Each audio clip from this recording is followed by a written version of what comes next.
And you want to elicit that within them. You want to awaken, as Tony Robbins would say, the giant within them. Because what else have we got, guys, but each other? But the love, man, the passion.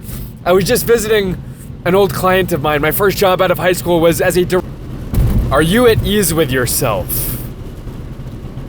Actually. Are you actually at ease with yourself? Are you properly contented and free of disease? And I mean that both physiologically in terms of metabolic disorder, cardiovascular disease, just these conventional diseases that we think about of the actual body, but I mean in terms of your mental state. Are you able to just stop and smell the roses, man? Are you able to just breathe?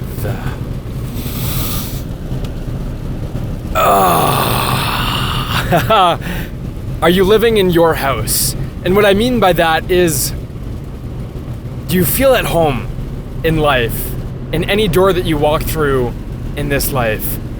Because today, on this day of reflecting on the past 30 years of my life, this is my 30th birthday today, I wanted to share some thoughts about the greatest gift that I've actually given myself, and that by proxy I could ever give to you.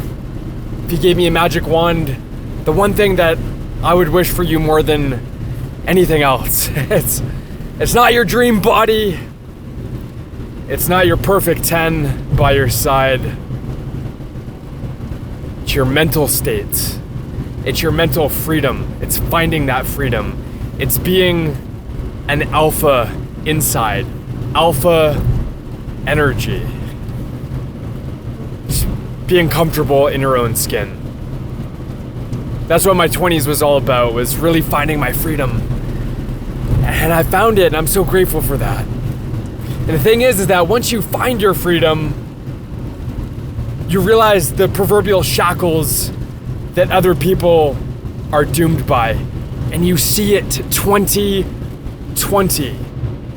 Because they're the same shackles that I have liberated myself from.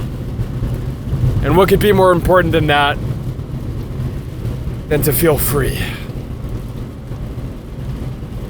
And this wasn't an easy thing to do. It wasn't like somebody just gave me this master key and I just insert, twist, uncuff myself, and then I was free for the rest of my life. I was a liberated person. No, this was the hardest thing that I've ever done. This is a very deliberate, highly concerted process, and it's one that I'm purporting to be replicable. And I hope you get the sense that as I'm vlogging here extemporaneously, a shitstorm of sorts, it's a really rainy day in the neighborhood, that I can do that from a state of ease. It's my frame. I'm not letting the environment infiltrate my mind, but rather I'm just perfectly still. I'm perfectly still. And that's what I want for you. And for those of you familiar with my content, with my channel, you already know that I preach a food first philosophy. In other words, the very first pillar that you want to place in your life, if you're even remotely serious about personal development, about self-actualization, are the things that touch your tongue, teeth, and lips. This is the most important thing that will pay dividends, not just today, tomorrow, the following Friday, and for years down the road, for decades to come, for the rest of your life.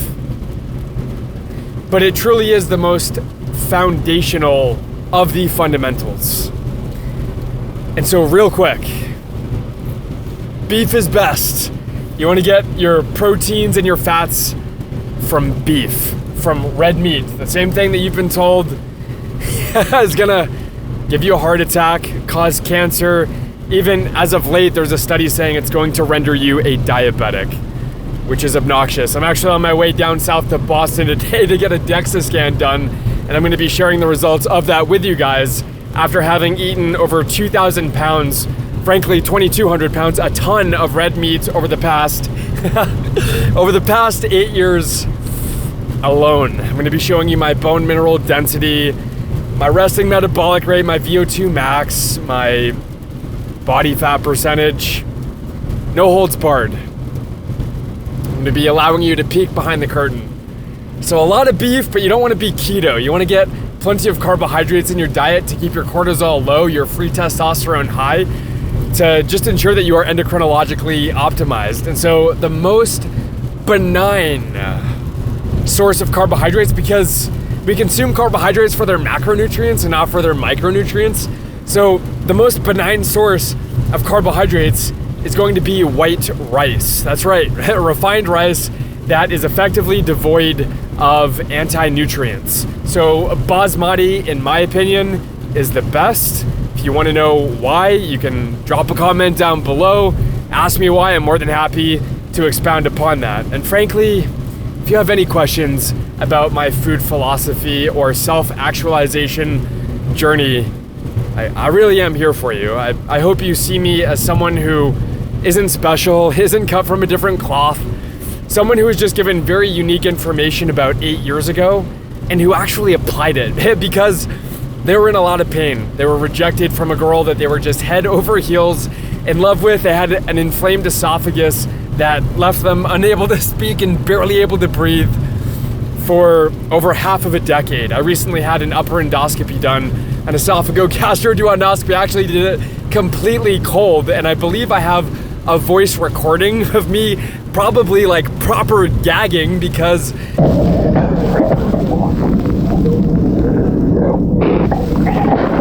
You're gonna wipe that out of your mouth? You did great. Spit that out for me. Okay. I'm pretty impressed. Not bad, huh? You did well. well, it was exceedingly unpleasant. I was effectively a sword swallower for about 10 minutes of my life. And going back now to food. Beef, basmati rice, whole eggs. If you're gonna toss the white, that's fine, but make sure you're getting the egg yolks, an incredible source of cholesterol, of choline, of arachidonic acid. Eggs are an amazing thing and are going to help you have more energy, have higher testosterone, and accumulate the benefits affiliated with such. So you've got your beef, you've got your eggs, you've got your basmati rice. If you can stomach liver, great. I just eat about a 1/4 ounce of it. You'll see sometimes me meal prepping that. I'll cut it into little pieces that I'll then freeze and I'll just consume raw, predominantly for the bioavailable B vitamins and for the copper. I'm also a huge fan and proponent of full fat dairy. So if you digest dairy, if you're lactose tolerant, getting whole milk into your diet is fantastic for your triiodothyronine, right? For your thyroid output, for your hormone output. Again, it comes back to your thyroid, your testosterone levels.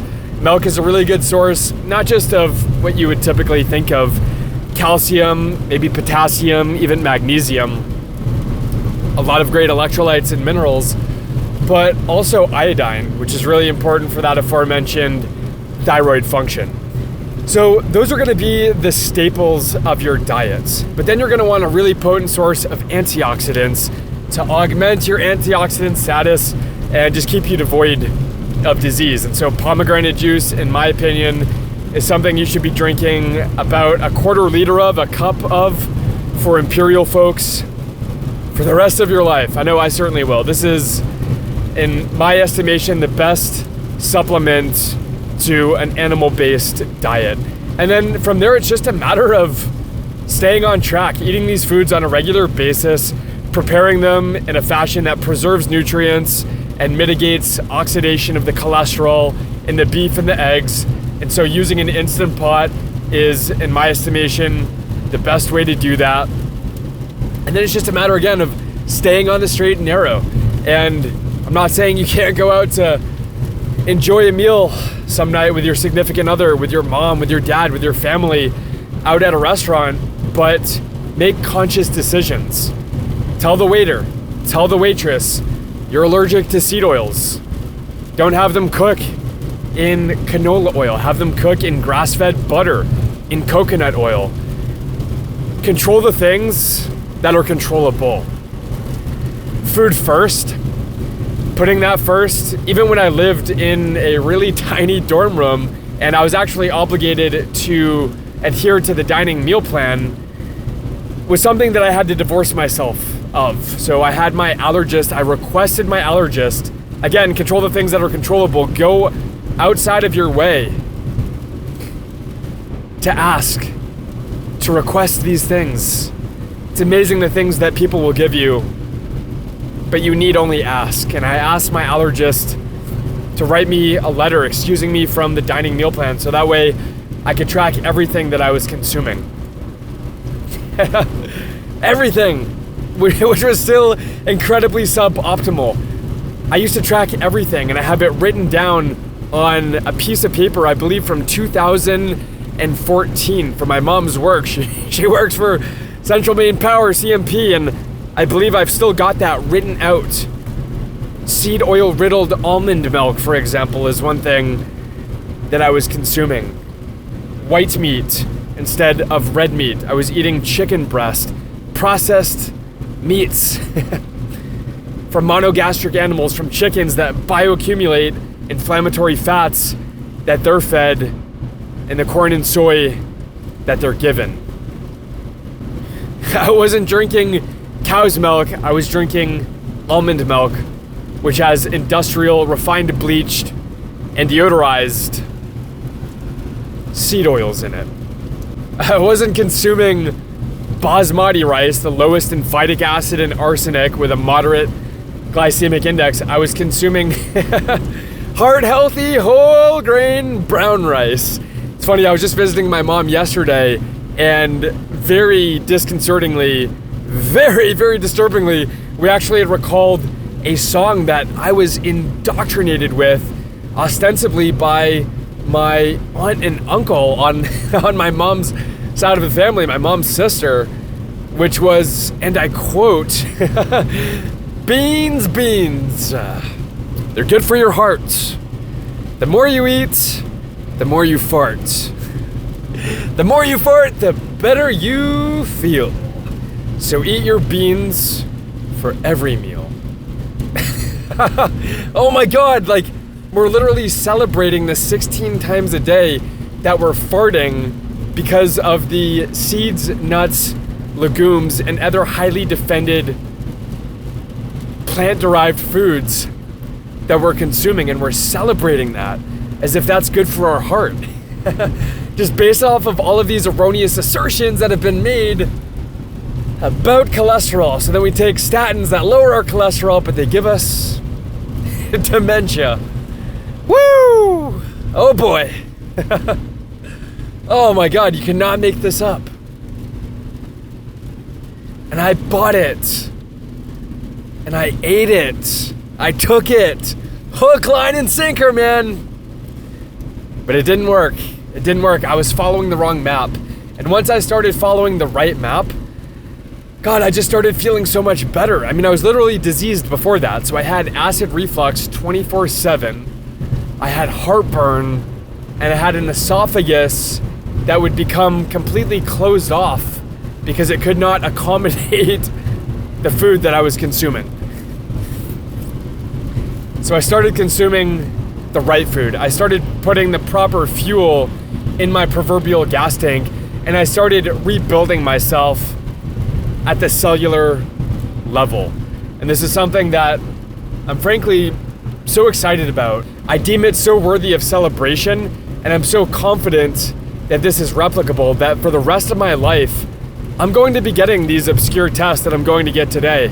The DEXA scans of the world. About a week ago, I had my carotid artery scanned to assess the velocity of the blood flow.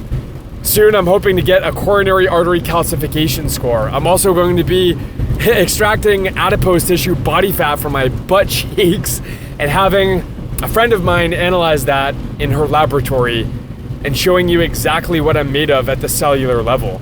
Because I can talk about my diet, how good I feel, I can show you B-roll of the things that I'm consuming, but I also want to show you that my long-term consumption is consistent with that which I preach. In other words, I practice what I preach, and I believe in it so much that, again, for the rest of my life, because I understand that I'm 30 years old now, so you may not be overwhelmingly convinced by the remarkably healthy results that get rendered from these otherwise obscure tests that I'm getting.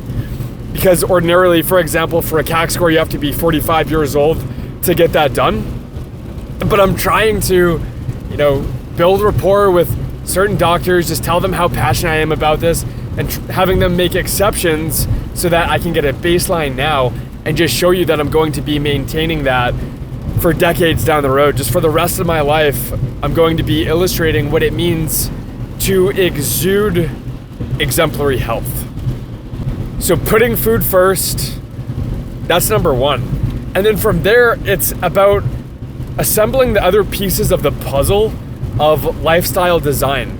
Really just to push your comfort zone and to mitigate stress to the greatest degree that you can. Although some stress is actually good, right? The Yerkes-Dodson curve, if you think about your memory as a function of arousal, it's like you don't want to be minimally aroused. In fact, that's something that I can fall prey to. If I wasn't vlogging right now in this shitstorm, to put it bluntly, oftentimes when I'm driving, especially for hours on end, I actually get quite sedated because I'm just so comfortable and I'm so anti-neurotic that I don't have a lot of arousal. But you actually do want some arousal, not just to facilitate your memory as portrayed by the Yerkes-Dodson curve, but also just to enhance your cognitive function and just be a proper player of life. Like, are you playing the game? Are you actually playing life on hard mode? It's a really difficult question I've had to ask myself lately. Like, am I actually doing my damnedest? Actually? Or am I just flying by the seat of my pants, playing on easy mode? All the while knowing that eventually life necessarily will go hard on me because I will become soft and no longer able to contend with the inevitable adversarial nature of life. So you want to make conscious decisions to live at the edge of your comfort zone so that you're continually pushing the boundary and expanding your comfort zone. And then you can come back. You can relax. The yin and yang of life. Have a little bit of yin. Get some good feminine energy in your life. Maybe get a massage. I should probably do that tomorrow. I should probably go get a nice massage. Have a little bit of yin, a little bit of relaxation. Swim in a mineral pool. Maybe enjoy a little bit of hot tub action, of sauna therapy. Just relax. But also have that yang where you are actually properly engaged with life. Because that's when life gets good, man. That's where the meat and potatoes are. That's where you really get the juices, man. You're really squeezing. And the juice is worth the squeeze, but you better squeeze that friggin' thing like one of these hand grippers, man. You better reef on that thing. You better hold nothing back. You better not save anything for the swim back. You better go all of the way. You better go all of the way. So you've got your food dialed in. You're challenging yourself now in different areas of your life. Maybe if you're not comfortable putting yourself out there, start cold approaching strangers. Start talking to them. Hey, how are you doing today? How about that weather? And that's a little bit cheesy, right? Just that small talk. And I used to be very averse to that as well. But start somewhere. Put that first step forward. Become more friendly, more charismatic. The more comfortable that you become in your own skin, the more comfortable that other people will be amidst your company. Then when they're more comfortable, you, if you're in tune with this, will feel that off of them. And it's just this upward spiral from there. And you can just talk to a stranger. You can open them as if you've known them like your entire life because you assume familiarity. And then you just get an upward spiral of positive interactions. And that's something that I used to neglect. The importance of socialization. Don't neglect that. So you're rebuilding a better body, getting healthy animal fats into your diet. You're challenging yourself. You're living at the edge of your comfort zone. Maybe now throw in a little bit of meditation, of mindfulness. See, are you actually able to sit with yourself? Are you actually able to bask in the beauty of the present moment, silence your mind, and realize the profound peace of presence, and then parlay that into every waking moment of your life? The point of meditation isn't to just sit down for 20 minutes and then so you can check off your habit tracker, which I keep on my fridge, by the way, and this is something that I can fall prey to as well, just robotically going through the motions because you kind of feel like a failure if you don't check that box. No, this isn't a T-crossing, I-dotting exercise. This is a very, very pragmatic sword that we're sharpening. And it's a sword that we can cut through the bullshit of life with. It's a sword that allows us to be a warrior in life. No matter where you go, you've got that sword with you. It's like a trump card in your pocket that you can pull out and you can flash at any point in your life when maybe somebody is being a little shithead to you. Maybe you're getting bullied.